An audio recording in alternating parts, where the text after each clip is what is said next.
Hello everybody, welcome back to another episode of Microsoft Flight Simulator, and today we're going to be talking about leaning, referring to the mixture lean. When to lean rich, when to lean lean, what's the best method to do it, and what I've learned over the last couple of days of some very intense research. Stick around. If you are interested in any of my tutorial guides for Microsoft Flight Simulator, or simply interested in supporting the channel, consider joining me on Patreon. Patreon subscribers level tier 2 and above have access to all of my guides as well as any future guides that come down the road. Patreon link can be found in the description below. Alright, first up, pilots, I want to let you guys know that by the time you guys are watching this, it is very likely that my B60 Duke tutorial guide is up on Patreon. This video right here is actually me completing the final test flight of the guide, making sure that all the information in there is accurate and good and in proper sequence. So it should be up. If you guys are interested in picking this guide up as well, consider joining me on Patreon. $10 a month gives you access to all the guides that I have, and I believe this is full flight guide number 13, if I remember correctly. That's 13 aircraft, and I think 2 systems for a total of 15 guides, if I'm not mistaken. I could be wrong. But anyways, now let's get into what spawned all this. So as you guys may or may not know, even with the separation of my wife last year and everything else been going on and being a full-time single dad now, my goal is still to go for my PPL this year. So I'm trying to really deep dive into some of the more confusing aspects of flight for me.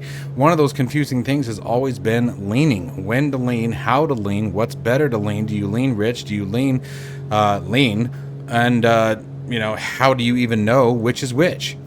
So as we're coming up on our cruise altitude here, guys, you guys can see we're going for 25,000 feet.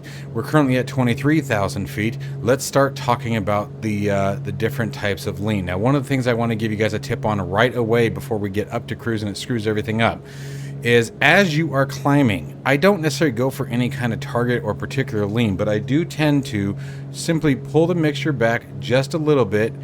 So here's full rich. I pull it back a little bit, about every 5,000 or 6,000 feet, but just watch that mixture handle. Nothing crazy, just a little bit. What I have found is like at 25,000 feet, once we level off, if we are at full rich, it will not take long essentially for the air to be too thin and the engines to flood, or the cylinders to flood with unburnt fuel, and then the engine stalls out and you find yourself plummeting like a rock. It has happened to me not once, not twice, but thrice. As I was trying to figure out what was happening. It was actually happened yesterday that I discovered this. I'd get up there and it'd be fine for a second, and all of a sudden you'd watch the fuel flow here start to fall. I'd be like, what the hell's going on? And it's funny too, because I would you always think full mixture, full rich, right? You know, get the most power. And so I would go to pull it off. You'd see the RPM or the fuel flow sort of spike. The engine would start to come back to life and then fall out again until they completely drop. And what it was the mixture lean. Okay, so if you're flying a very high fidelity aircraft like any of the black square aircraft really this applies to, make sure that you're just slightly pulling that back, so that way as you get above that 20,000 foot mark, you don't find yourself in the same boat with some of the more highly detailed aircraft. All right, so let's see where we're at here. We were just at 1,000 to go, just a second. So let's see here. Where's my range here? There we go, that's better. 150 miles still. Okay, we got lots of time to talk. Okay, so what I'm going to go through now, guys, is we're going to talk about the different types of lean, what the advantages and disadvantages to each one are at a very high level, and then I'm going to show you guys 2 different methods to lean the aircraft. One of them, well, I guess 3. And we're also going to be talking about the aspects of leaning, meaning the 3 different, what I would call 3 or 4 primary things you want to focus on when leaning and deciding what lean is best for you. So right now, let's start talking about what are the different types of lean. All right, so first up, you have 2 primary means of leaning an aircraft. You have rich and you have lean. Now, what is rich? Rich is going to mean, well, first, just in case you don't know, let's talk about what is mixture. Mixture is the ratio between oxygen and fuel being introduced into the cylinder. Okay, even in your car, you have 3 methods that create, or 3 critical components that create combustion. You need your ignition source, spark plugs. You need oxygen, just like any other kind of fire. You have to have oxygen in order for something to burn, and obviously a fuel source, whether it be a piece of paper or wood, or in our case, fuel. Okay, so what the mixture is doing is adjusting the fuel to oxygen mixture ratio, okay? More fuel to less oxygen, you're going to get a hotter, more intense burn, but you're also going to use more fuel. Leaner, it's going to exactly the opposite. You're going to burn a bit colder. You're not going to burn as much fuel. You're probably going to get more longevity out of it, but you're also not going to get the performance that you get from a more rich lean. So let's start taking a look at what we've got here. So first off, we want to pay attention to our airspeed. Wow, we are turning and burning at the moment. We must have a nice tailwind. Well, actually, now that we're up at cruise, let's pull the power back for a second before we do that. So let's get to our cruise power. Based on our altitude, we should be right about 31.3-ish on the manifold pressure, and we're going to come down to 2,500 RPMs. All right. We obviously want to make sure that we're leaning at the correct engine power. Okay, so now with this aircraft, the first method doesn't really work real well. The first method is what I've been told and actually witnessed in real life is what I literally heard a CFI call it the lazy lean. And it's for things like the Cessna 172. Okay, when you get up in the higher altitudes like this isn't really going to apply, but like in a 172, a real comfortable mixture that usually works for smaller aircraft like that in the area of between 5,000 and 8,000 feet is something that you can just pull the mixture handle back. What you'll do is you'll be watching, in this case, probably our manifold pressure, but what you'll be listening for is more of the engine too. As you pull that mixture back, the RPMs will begin to drop. The engine will start to run rough, you know, and then what you do is once you get to that point where it starts running rough, you give it about a quarter of an inch back in. Your RPMs will come up, your manifold pressure will climb a little bit, and you'll hear the engine going from back into a nice smooth sound. And that's usually good for something like a 172. It gets you by and gets you what you need, right? So with an aircraft like this, especially up at these higher altitudes, it's not near as effective. You're actually more likely, by the time that you choke it out, you're going to be so way over peak or lean to peak, and we're going to talk about what that means here in just a second, that you're going to do all kinds of things that you probably didn't want to do. So now let's get into how we're supposed to do this. How we're supposed to be doing this is by paying attention to our cylinder head temperature. Okay, that's the proper way to lean an aircraft is by cylinder head temperature. But there's a problem with that. With old gauges like this, it can take a while to get the proper lean in. And the reason why is because cylinder head temperature obviously is going to take a minute or two before you actually see any kind of variance based on your lean. So what is cylinder head? It's metal, right? What happens with metal, you know, as it heats up? Well, it's going to take a while for it to cool down, right? Or vice versa. It can take a while to heat back up. So using it like this on a steam gauge or an analog gauge isn't near as efficient. So what we're going to be using is our exhaust gas temperature, or EGT. By using the EGT, we can determine our peak temperature, and then we're going to lean from the peak, either negative or positive 50 degrees from peak. So first, let's talk about what is peak. Peak is the point where at which you pull your mixture back, and the exhaust gas temperature, and we can see that right here if we go down to our EDM760, we hit the step button until we find there. And you can see, let's actually come down here. I was going to show you guys up top, but I guess there's no reason for me to be up there anymore. You have your degrees in Fahrenheit, and you can change that, I believe, by tapping, yep, right in here is a cheat. You would normally push both buttons, left and right buttons, in order to do this. And so how Black Square got around that was by creating a hidden third button right under where it says EDM760. And you can see we can change our temperature. You want to be in Fahrenheit for this, okay? It really doesn't matter where you are. Okay, the asterisk underneath the number is what cylinder is currently being displayed. So you can currently see that we're looking at cylinder 1. And if we hit step again, we'll move through cylinder 2. And then looking at the graph, you can see there's this gap between the graph line. And what that is the lower graph is your cylinder head temperature. The upper graph is your exhaust gas temperature, or EGT. The nice thing about the exhaust gas temperature is as you change the mixture, that temperature is going to change instantly. There's no delay. There's no waiting for anything to heat or cool. It's literally measuring the temperature of the gas that takes place after combustion, your exhaust. All right, so now that we have that understanding, how do we use this? Well, we're going to do a couple of different things here. What we're going to essentially be doing is we're going to be pulling the mixture back, and I can show you guys right now. As I pull the mixture back, watch what the temperatures do. And you can see it right there. It's instant. And I've barely moved the mixture handles. And you guys are going to get a better view of this in just a minute. But as you barely move them, it's instant. You can instantly see what's happening with the exhaust temperature. If I bring it back forward again, you can see the temps are coming down. So, remember that. So now, what we're going to essentially be doing is we're going to be using our exhaust gas temperatures. I'm trying to get you guys a decent view of this, where you guys can see the mixture handles too. We're going to be using the exhaust gas temperatures. We're going to be pulling the mixture back until we find the peak temperature, the point at which the exhaust temperatures are their hottest. Okay, and then what we're going to do is we're either going to go a negative number, which is rich. So negative equals more fuel. I know it's kind of backwards. You would think that it would be the other way around. A positive number is going to be less fuel. Okay, now remember our advantages, and we're going to take a look at a couple things in a second. The advantage is rich is going to be more fuel burn, hotter combustion, more performance, faster airspeed. Lean is going to be, obviously, the opposite end of that.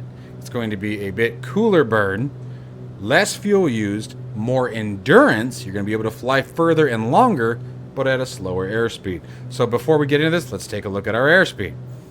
If we come back up to our GNS 530, the easiest way to do this is just to monitor it from here. You can do it from your airspeed too. You can see we're sitting right about 150 knots indicated, and we're at 197 knots ground speed. Okay, so we're going to use our ground speed for now. And what we're going to do, because we're not paying for the fuel, right? So we don't care how much gas we burn, as long as we have enough to get to our destination. So we're going to go rich over peak. So now let's talk about how to actually do that. All right, so to lean rich over peak, we're going to first hit the lean fine button. And this, by the way, works on any aircraft with the EDM760. So we're going to go lean fine, and you can see it says lean ROP. That's rich over peak. If you wanted to switch it, oops, I think we press and hold the middle button if I remember correctly. Yep, and there's lean over peak. Click and hold again, and we're back to rich over peak. And that's what we're going to use. And either way, you're going to want to start with rich over peak to find the peak. And you can do it all from here. You don't have to go to lean over peak. So here's what we're going to do. We're going to start pulling this back.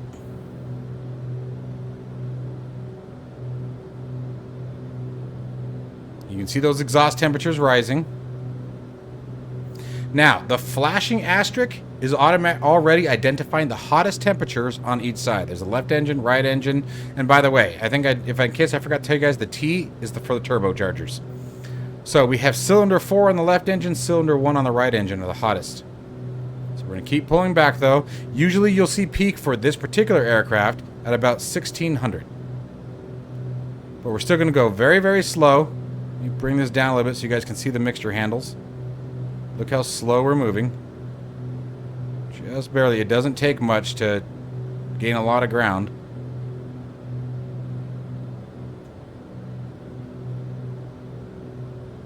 Alright, we're getting close. I'm going to let it hang here for a second.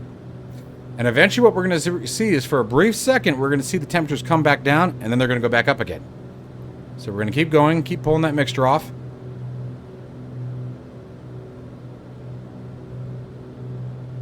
So there's them coming down for a second.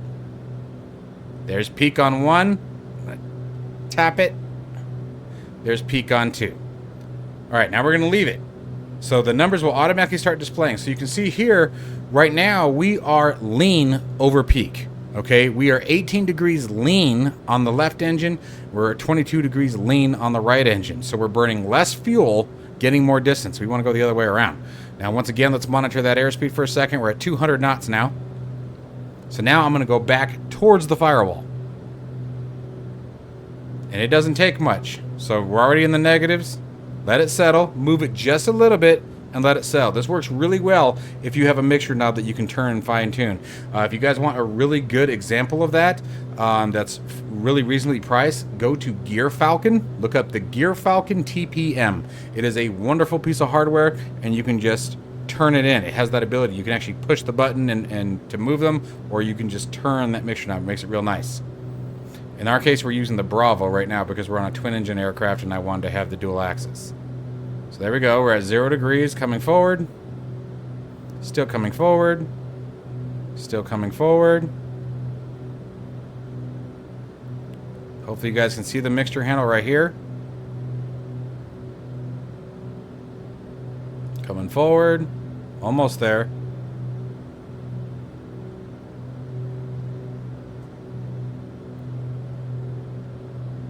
So I don't really want to be over, so I'm going to bring it back just a hair. And again, every movement you make, give it just a second to settle in.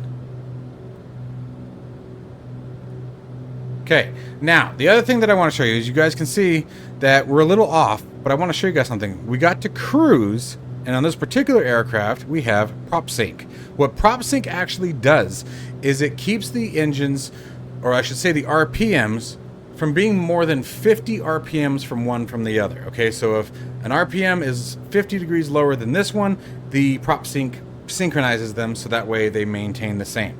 You don't ever want to use it during the climb or takeoff, because if for any reason you have an engine failure, again, you don't want prop sync taken over and trying to get the other engine to match the one that's failed.